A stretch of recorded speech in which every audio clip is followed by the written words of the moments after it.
बच्चों आज हम पढ़ेंगे चैप्टर नंबर 8 का लेक्चर नंबर 3। चैप्टर नंबर 8 का उन्वान है बच्चों अल्काइल हैलाइड। आज जो हम टॉपिक कर रहे हैं बच्चों उसका नाम है एलिमिनेशन रिएक्शन। अगर आप एलिमिनेशन रिएक्शन की डेफिनेशन पे नजर डालो तो बच्चों लिखा हुआ है the reaction in which two groups of alkyl halide beta hydrogen and halogen eliminated to form alkene is known as elimination reaction. बच्चों देखो एलिमिनेशन रिएक्शन की डेफिनेशन कह रही है अगर हम अल्काइल हैलाइड में से एलिमिनेशन रिएक्शन की डेफिनेशन कह रही है अगर हम अल्काइल हैलाइड में से दो ग्रुप्स को निकाल दें, एलिमिनेट कर दें, किस किस को, बीटा हाइड्रोजन को एंड हैलोजन को, और फॉर्मेशन हो जाए अल्कीन की, तो ऐसे रिएक्शन को हम कहेंगे एलिमिनेशन रिएक्शन। बच्चों अल्काइल हैलाइड में से दो ग्रुप्स को निकाल दिया जाए, अल्काइल हैलाइड में से दो ग्रुप्स को निकाल दिया जाए, बीटा हाइड्रोजन एंड हैलोजन, और फॉर्मेशन हो जाए अल्कीन की, तो ऐसे रिएक्शंस को हम कहेंगे एलिमिनेशन रिएक्शन। बच्चों जरा समझने की कोशिश करना, हमने एक अल्काइल हैलाइड ले लिया, उसका रिएक्शन करवाया बेस के साथ। यहाँ पे बी जाहिर कर रहा है बच्चों, यहाँ पे बी जाहिर कर रहा है बेस को।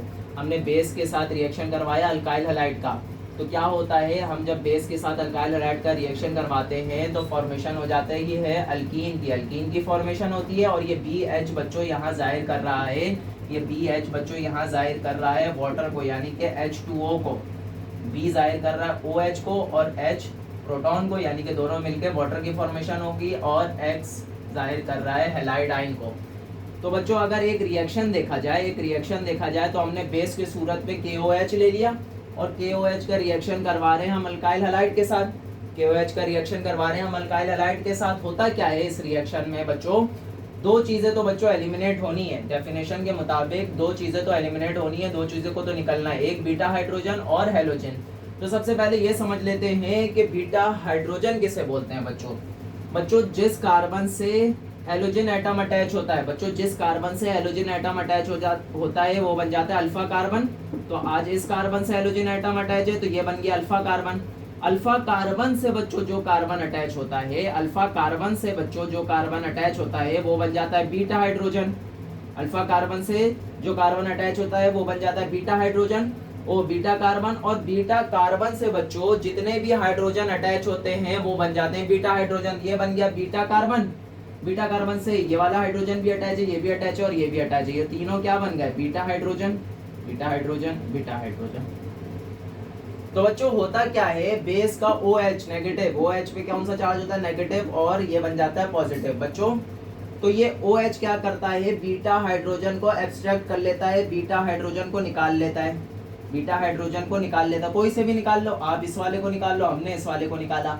तो बच्चों क्या हुआ, OH एब्स्ट्रैक्ट कर लेता है, OH निकाल देता है बीटा हाइड्रोजन को अल्काइल हैलाइड में से। और OH और H जब भी मिलते हैं तो बच्चों किसकी फॉर्मेशन हो जाती है, वाटर की, यानी कि बेस का OH बीटा हाइड्रोजन को एब्स्ट्रैक्ट करेगा और वाटर की फॉर्मेशन कर लेगा। बच्चों ये Cl भी निकलेगा, ये हैलोजन एटम क्लोरीन भी निकलेगा in the form of chloride ion. ये क्या करेगा, अपना और कार्बन का इलेक्ट्रॉन छीन के निकलेगा। अब जब ये कार्बन का इलेक्ट्रॉन भी लेके जाता है तो इस पे चार्ज आ जाता है नेगेटिव। तो बच्चों क्या होता है, क्लोरीन और पोटेशियम मिलके पोटेशियम क्लोराइड बना लेते हैं, KCl की फॉर्मेशन हो गई। भाई क्लोरीन निकला, उसने उस पे नेगेटिव चार्ज था, उसने पॉजिटिव चार्ज को अट्रैक्ट किया अपने तरफ और दोनों ने मिलके KCl की फॉर्मेशन कर ली। अब बच्चों देखो जरा, जब ये OH ने, जब ये हाइड्रोक्सिल आयन ने बीटा हाइड्रोजन को एब्स्ट्रैक्ट किया था तो ये यहाँ से बीटा हाइड्रोजन तो चले गया। अब इस बॉन्ड का क्या होगा, बीटा हाइड्रोजन वाले बॉन्ड का क्या होगा बच्चों, इसका भी तो कुछ होना है ना, ये ऐसी हवा में झूलता हुआ थोड़ी रह जाएगा। तो ये ट्रांसफर हो जाता है between the two carbon atoms for the formation of alkene. हमें अल्कीन भी तो बनाना है, तो बच्चों ये बॉन्ड ट्रांसफर हो जाता है बिटवीन टू कार्बन एटम्स और फॉर्मेशन हो जाती है किसकी, अल्कीन की। तो बच्चों दो काम हुए ना, एक बीटा हाइड्रोजन भी निकला, यहाँ से बीटा हाइड्रोजन चले गया, और क्लोराइड आयन भी निकला यानी कि हैलोजन भी निकला, और उससे हैलोजन ने फॉर्मेशन कर ली KCl की, और क्या बन गया, अल्कीन बन गया। तो बच्चों ऐसी रिएक्शन को तो कहते हैं एलिमिनेशन रिएक्शन। बच्चों अब एलिमिनेशन रिएक्शन भी दो टाइप्स के होते हैं, एक होता है E1 रिएक्शन, एक होता है E2 रिएक्शन। हम पहले बात करेंगे E1 रिएक्शन की बच्चों। E1 रिएक्शन में लिखा हुआ है it is a unimolecular and two steps reaction. Two step reaction बच्चों दो स्टेप में कंप्लीट होगा, यूनिमॉलिक्यूलर है और दो स्टेप में कंप्लीट होगा।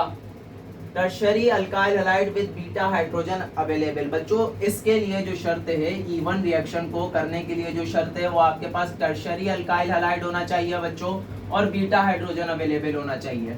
और डेफिनेशन ने कहा था ना बीटा हाइड्रोजन को निकालना है, जब बीटा हाइड्रोजन अवेलेबल ही नहीं होगा तो बच्चों रिएक्शन प्रोसीड कैसे होगा।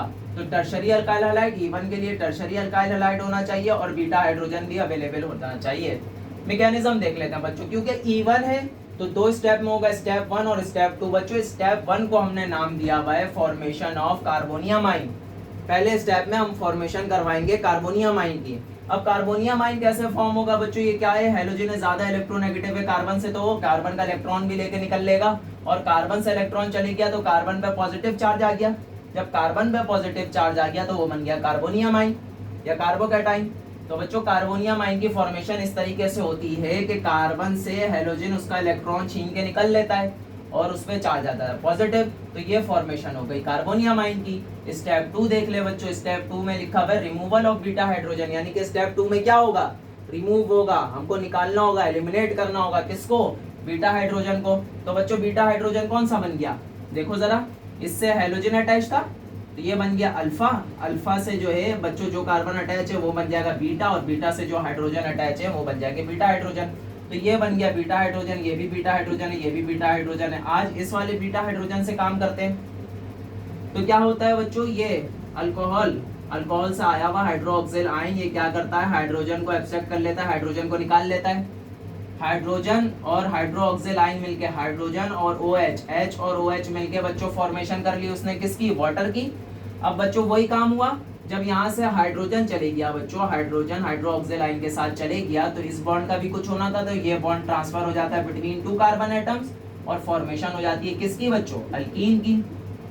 तो बच्चों सिंपल सा काम था, E1 रिएक्शन था तो 2 स्टेप में कंप्लीट हुआ। स्टेप 1 का नाम था फॉर्मेशन ऑफ कार्बोनियमाइन, कार्बोनियमाइन की फॉर्मेशन हो गई। स्टेप 2 में रिमूवल ऑफ बीटा हाइड्रोजन, और बीटा हाइड्रोजन रिमूव हो जाता है तो उसका बॉन्ड कहाँ जाता है, जो हाइड्रोजन और कार्बन के दरमियान होता है वो बिटवीन 2 कार्बन एटम आ जाता है और अल्कीन की फॉर्मेशन हो जाती है। ठीक है बच्चों, E2 रिएक्शन को देख लेते हैं बच्चों। E2 रिएक्शन में लिखा हुआ है it is a bimolecular and single step reaction. मतलब बच्चों ये E2 रिएक्शन एक ही स्टेप में कंप्लीट हो जाएगा, झंझट ही नहीं है।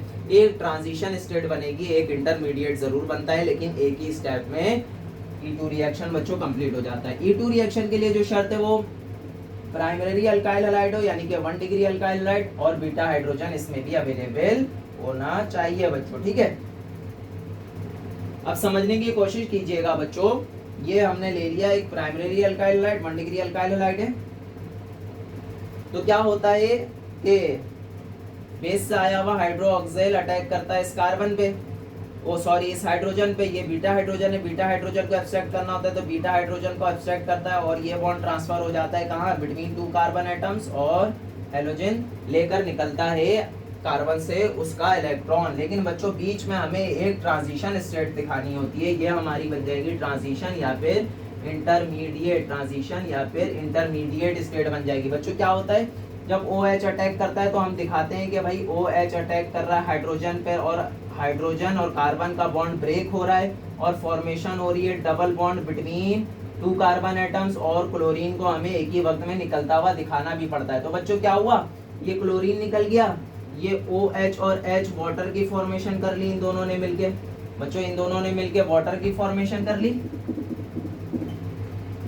बच्चों क्लोरीन निकल गया, और जब ये वाटर निकल गया, क्लोरीन निकल गया, तो बच्चे बचा क्या, एक का 2 कार्बन बचे, 2 इधर 2 और 2 4 हाइड्रोजन एटम बचे। तो क्या हो गया है, कार्बन कार्बन के दरमियान डबल बॉन्ड आ गया और ये 4 हाइड्रोजन के एटम आ गए और ये फॉर्मेशन हो गई अल्कीन की। हमें कैसे पता चल रहा है अल्कीन की फॉर्मेशन हो रही है, बच्चों कार्बन कार्बन के दरमियान डबल बॉन्ड है। तो बच्चों ये था E1 और E2 का मैकेनिज्म। क्योंकि ये बिल्कुल सिमिलर है, S1 और S2 थे, इसलिए हमने इसे ग्रिग्नार्ड रिएक्शन से पहले इसको पढ़ लिया। तो कोई मुश्किल की बात नहीं है बच्चों। E1 और E2 आपके पेपर के लिहाज से बहुत इंपॉर्टेंट है। एलिमिनेशन रिएक्शन आपके पेपर के लिहाज से बहुत इंपॉर्टेंट है बच्चों, आना ही आना है पेपर में। तो अच्छा सवाल है, आपको इसकी तैयारी कर लेनी चाहिए, आपको इसकी तैयारी कर लेनी चाहिए, आपको इस रिएक्शन को पक्का कर लेना चाहिए। तो हम इसके 5 ईयर के सवाल भी अगली वीडियो में करेंगे इंशाल्लाह।